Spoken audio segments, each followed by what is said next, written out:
My name's Sam Davey. I'm a senior naval architect working for a company called THALES. So I studied a degree called Naval Architecture at university.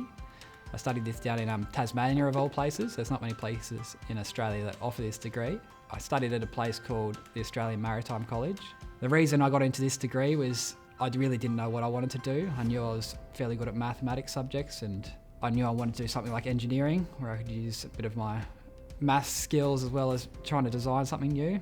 And then one day a guy came along to my school in year 12 and talked to me about this degree, and it sounded fairly interesting, so I thought I'd give it a shot. I wasn't initially interested in working in the defence industry.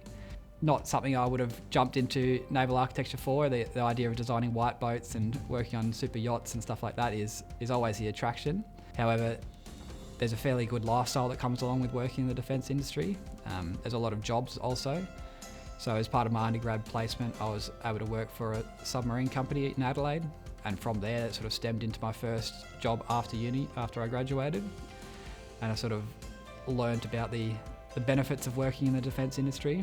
I've had my time in the commercial industry as well, but have found myself back in the defence industry, mainly because of the job security, the variety of projects you get, as well as the lifestyle it offers.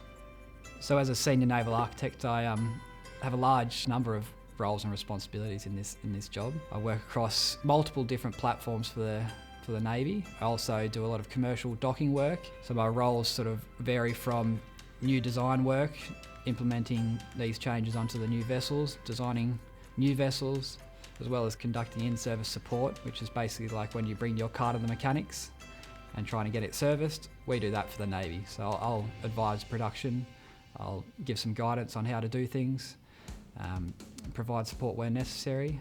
Highlights with working with THALES so far is I have actually been able to travel around the country. I've been on work trips up to Darwin, Cairns, as well as down to Sydney a number of times. It's nice to work in different sites around the country. You get to meet new people, work on different platforms, and it keeps your work very interesting. So recently there's been a large increase in opportunities, I suppose, for naval architects in the defence industry. The government's been pushing this continuous shipbuilding program recently, Future Frigate program, the Offshore Patrol Vessel program. So there's no shortage of jobs for naval architects currently in the defence industry.